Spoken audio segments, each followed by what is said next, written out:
So, hello guys, good morning, good morning. So, mag-alas 12 na pala. So, good morning sa lahat. So, naka-duty pa rin tayo. So, ngayon, kakatapos ko lang magpaligo sa aming aso dito, sa aming kinay.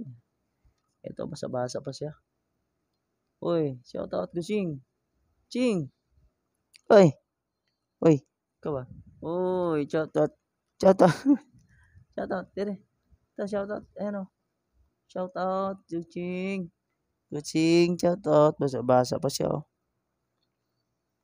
Sinamulagyan ko pa naman ng shampoo eh. Para mabango. So, yung mga maliligaw niyan, doon pa sa labas, naghihintay. Maya-maya, magpabingbang na naman tong lipungal na to. Magpabingbang ka na naman. Ha? Bakit? Ha? Magbait ng aso na to. Kahit sino. Hindi talaga tatalahunin ng tao ang aso na to. Ang aming gusi dito sa aming duty. Yan ang aming alaga.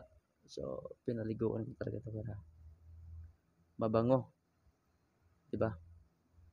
So, ayos. Kapag may mga aso kayo dyan, alaganin nyo mabuti dahil napakalambing ng aso kapag malagaan nyo ng gusto.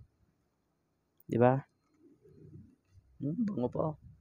Ang bango ng shampoo. Hindi na kami nakapag-video sa pagligo niya dahil nasa CR kami. Walang makapag-video. Diba? Ayos.